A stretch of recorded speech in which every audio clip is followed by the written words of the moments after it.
didn't you fight Terramorphous? I fought a big creature like that once. He was a big whale squid with 100 tentacles.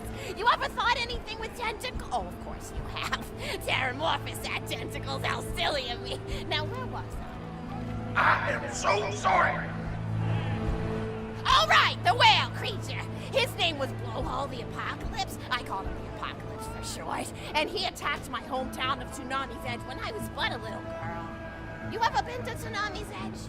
Great town, nice beaches, great food, and the cost of living is just so low. Even being a single grandmother and working part-time at a scat meat processing factory, I was still able to provide for little Mr. Torg. We may not have been able to afford the finer things in life, like food, but we got by. After all, Mr. Torg and I didn't have anything with one another after that horrible gas leak blew up the iridium mine. Stay still. On that day, on little Mr. Torg about to conquer explosions that oh man, I forgot what I was talking about. Where was it? All right, the blowhole, the apocalypse. So anyway, I was wrestling the blowhole to the ground. Sorry, I didn't say recovery. I've got blueberries on the brain. I grow them in my backyard. Mr. Torg helped me plant them. Thanks again for that, Grant. I love you, Grandma! Anyway, I have my bicep around his blubbery throat, and Mr. Torg starts crying because he really likes whale squids, and he doesn't want to see me hurt one. They are the princes of the ocean! So I let the whale go after giving it a punch in the eyeball so he'll remember me, and it swam away into the ocean. And then I had Mr. Torg drive me to the ice cream parlor. He got me Rocky Road, because Rocky Road's my favorite. I'm extremely partial to the way the marshmallows act like little landmines of flavor amidst the battleground of chocolate. What's your favorite flavor of ice cream? Is it pistachio? I bet it's pistachio. Oh, that reminds me! You'll never guess who I saw today! Pistachio the Amazing! He's a magician who studied under Crazy Earl, so he's got that weird mustache, you know, but I saw him make a rack hide disappear. A whole rack hide! I said to Mr. Torg, Mr. Torg, wasn't that amazing? And he said, yes, it was, Grandma. Didn't you say that high five? You remember saying that? I remember, Grandma! And we stood in line afterward and got his autograph, and I thought I had it somewhere around here, but it's probably in the end. I really ought to go up there and clean it out one of these days. I have so many little keepsakes up there.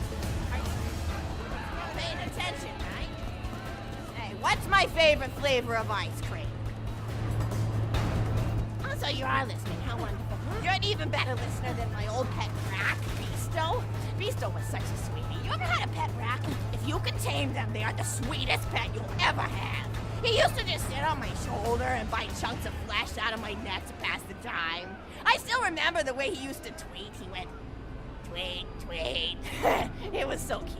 I had a conversation with him once. I said, Mr. Beasto. He liked being called Mr. Beasto. It made him feel like an aristocrat.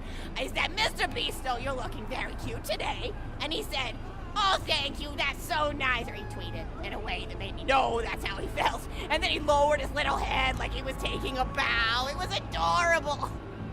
Beasto was my third pet rack. First I had Woody. He got hit by a train. Then I had Anita. She got shot up trying to take vengeance on the train that killed Woody. And then I found Beasto making little poops on the windmill outside our house. After Mr. Torg and I wrestled her to the ground, I did a flying pile driver off a nearby tower tree. Got him straight in the spine and brought him down. We brought him in and fed him some skag steaks until he decided he loved us. I still miss Beasto sometimes. He just died of old age. Racks don't live much longer than a few years, but I treasured the time we had together. Poor Mr. Torg. When Beasto died, he cried for a week. The kids made fun of him at school, but I told him not to pay them any mind. Being in touch with your emotions is not a character flaw! That's right, High Five. Is something wrong? You look confused, Vault Hunter. Oh, you probably haven't heard anyone call Mr. Torg High Five before. The world may know him as Mr. Torg, but the Flexingtons always refer to him using his middle name. It's a Flexington family tradition, after all, to use your grandfather or grandmother's name as your own middle name. And my husband, High Five Flexington, God rest his soul, was the best grandfather Mr. Torg could have asked for before he passed. He taught Mr. Torg dang near everything he knew about firearms. Without High Five's teachings, I don't think the Torg Corporation would exist at all. Gosh, I still remember the first gun Mr. Torg tried to make. A Jacobs shotgun with a stick of dynamite attached to the barrel. Torg nearly blew his face off, but he got up, dusted his mustache off, and swore that by the time he reached the age of 11, he would make a gun that fired explosions without killing the operator. And by golly, he did. It took a couple of dozen prototypes before he got the right combination of gun parts and explosives, right? But once he did, woo-wee! I'll never forget the plume of smoke that used to be my neighbor's homestead. They were jerks though, so it's okay. Gosh, I've been talking your ear off for some time, haven't I? It's so kind of you to listen for this long. I've taken up too much of your time already. Please don't feel like you have to stick around any longer. As a matter of fact, take this for giving this old woman some company.